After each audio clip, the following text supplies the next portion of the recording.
We got two semifinals, four teams, but this isn't about the team who scores more. This is about the team who survived the style of clashes of the decade. We got the two best attacks in Europe, in PSG and Barcelona, versus the two most tactically disciplined defenses. Only two teams can go all the way to Munich, and we're gonna talk about this in today's video. Let's start off right away with the tie that probably has got everyone fooled. Let's start in Paris. What's going on, guys? ¿Cómo están? BugaLuis here and welcome back to another video here on the channel. Just like always, guys, check the description down below. You're going to be able to jump directly to the Barcelona Inter tie if that's where you want to go. But let's break down first of all PSG versus Arsenal. I think that here PSG will throw everything forward towards Arsenal. They'll be waiting basically like a coiled trap. You know, they're just ready to bust. They're basically what Real Madrid should have been for them. Fast, technical, modern.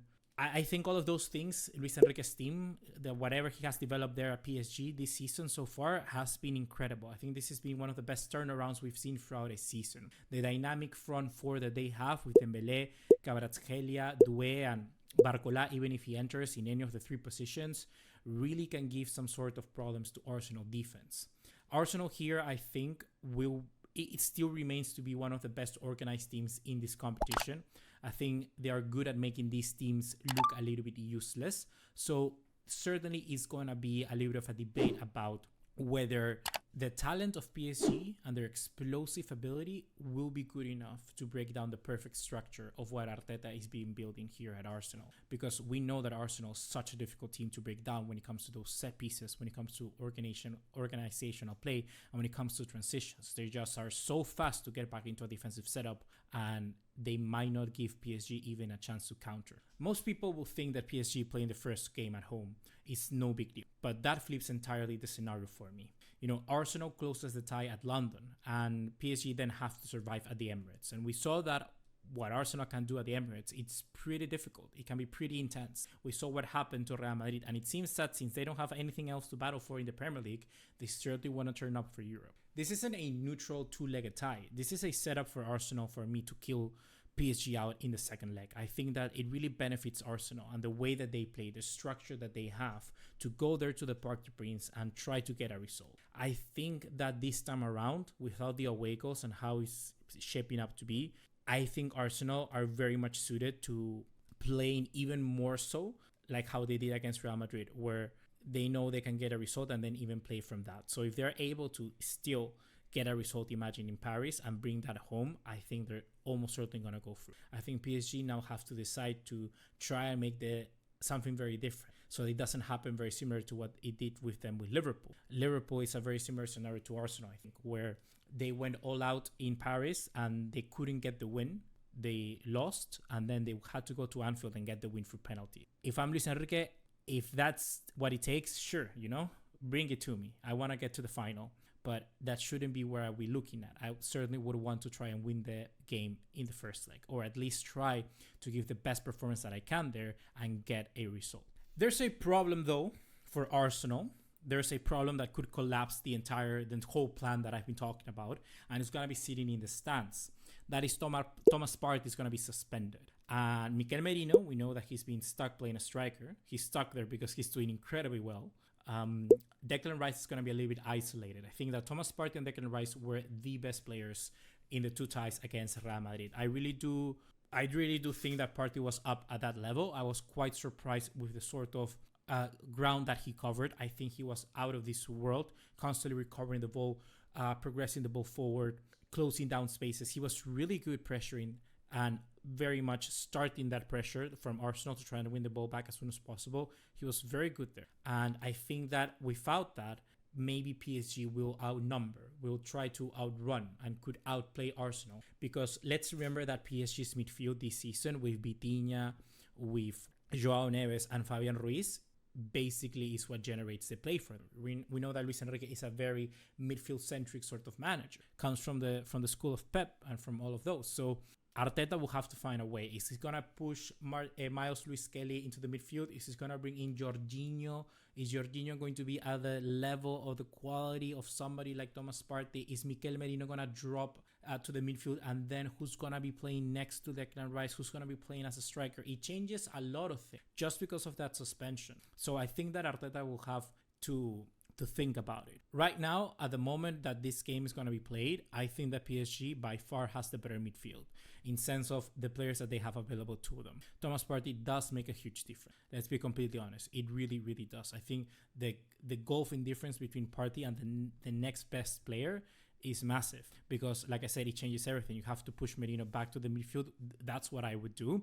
And then you will have to get someone like Trossard playing in that false 9 position, which I'm not sure that his best area in the pitch to get the best out of him, particularly against two very, very intense center backs that PSG can have, like Marquinhos and William Pacho. So, yeah, I think the PSG with Vitinha, with Fabian Ruiz, and João Neves, they're looking for a game where they could dominate. And Arsenal will be praying that Declan Rice brings out his A game like he did against Madrid.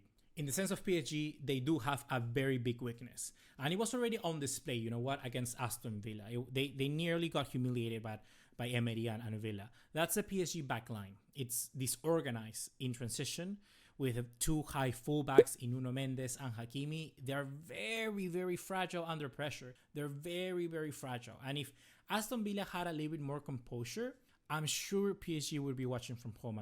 I'm 100% sure they will be watching at home. Villa made PSG sweat, you know? And if Saka and Martinelli can really outdo them, like Rashford did to a certain extent, but if they can do it a little bit more, I'm sure that Saka for me has great decision making. Has one of the best decision makings out there in Europe at the moment.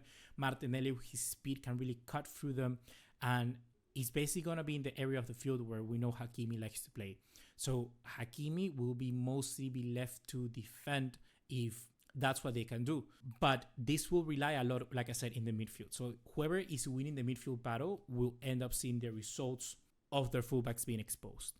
Either Arsenal will get the best out of PSG fullbacks in the sense that Nuno Mendes and Hakimi will have to do a little more defending, or the other way around. Maybe Nuno Mendes and Hakimi can do a lot more attacking, and then Saka and Martinelli will be almost nullified.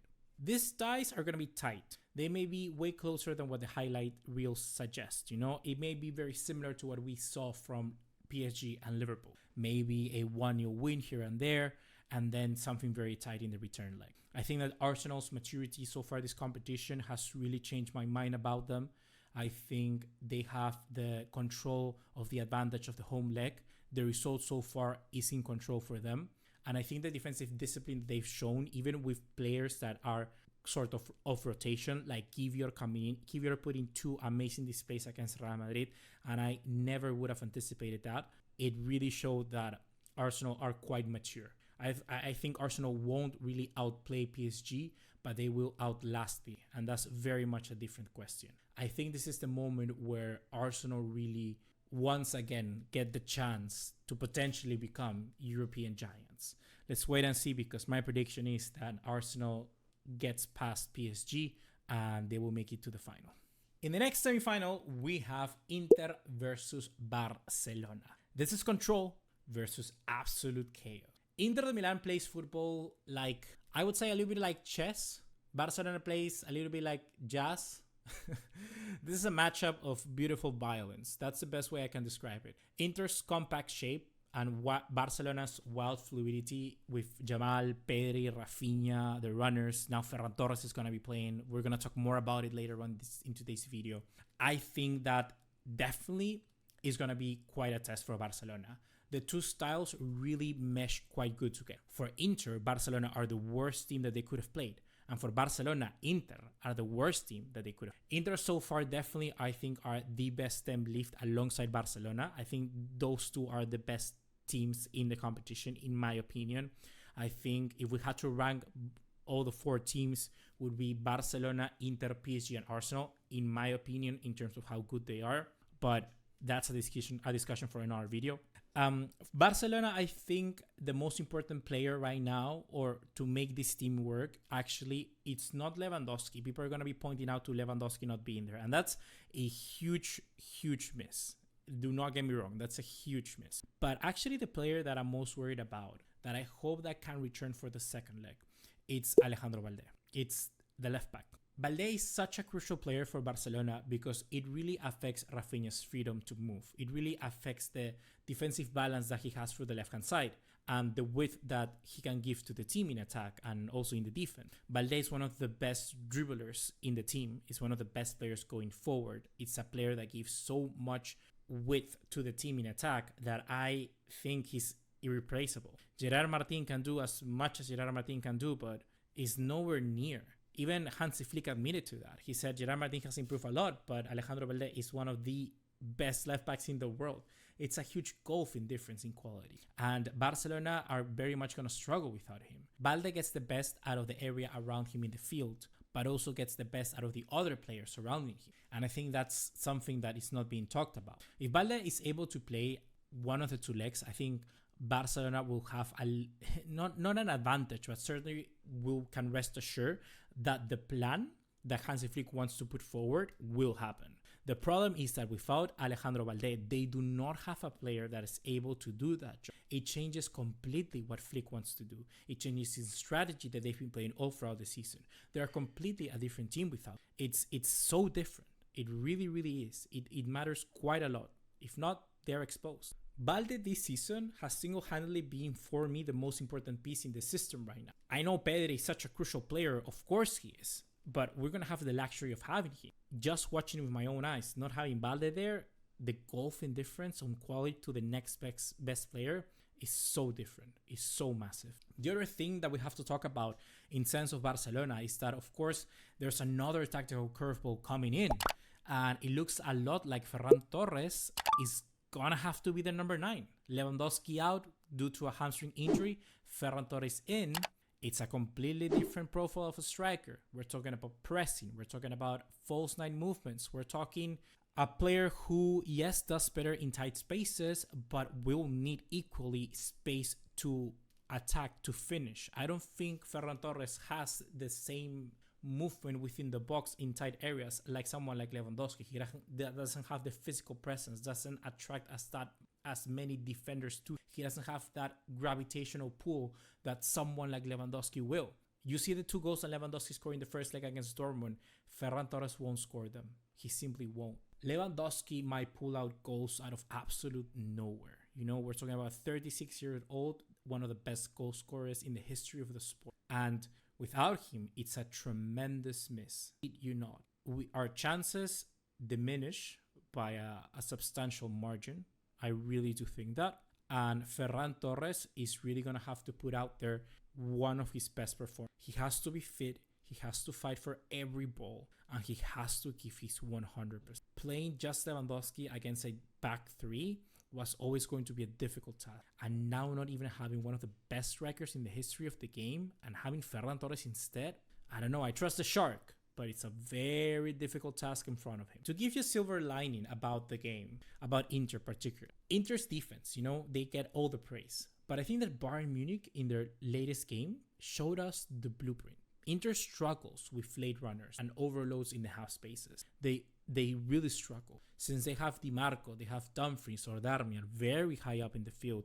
When you have players like Jamal, Pedri, and even someone like Dani Olmo, I think they can pick Inter apart. Barcelona need to stay patient because Bayern Munich showed us how to break Inter down. It can be done. It can be done. And Barcelona certainly does have the players to do it. It's just if we're able to get to that position in the first place. I think that Dani Olmo should be a tremendous key player for a game like this. I think that he particularly is maybe one of the best half wingers in the world. One of the best also number 10s for particularly this role at the moment. When it comes down to the half spaces, when it comes down to organizing the play, him and Pedri are going to be so crucial. If Pedri wants to make a Ballon d'Or shout, it has to be in these 2 games. Like it or not, guys, Barcelona's biggest threat is still Barcelona. Barcelona can win, but they cannot collapse like they did against Borussia Dortmund. It's really difficult. It's going to be harder because they got less players. They don't have Balde, they don't have Lewandowski, they have Ferran Torres, and they have Gerard Martin instead. And also, they continuously play once again the first game at home and the second one away. So Barcelona typically don't do well with away games. They don't do good with away games. The tie is on a knife edge. I give you that. The tie is on a knife's edge. Barcelona scored early in the first leg. They will need to keep scoring. I think Inter are a team that you really need to push them to the limit. You really have to kill them. You need to make sure they're dead. They will find a way to attack. Against Celta de Vigo, we saw how Barcelona really struggled, and throughout the entirety of the season, Barcelona has struggled with quick transitions. Inter do exactly that, and they do it very good. So yeah, it's gonna be very, very difficult. It's gonna be tight. I'm thinking maybe a victory of 3-2.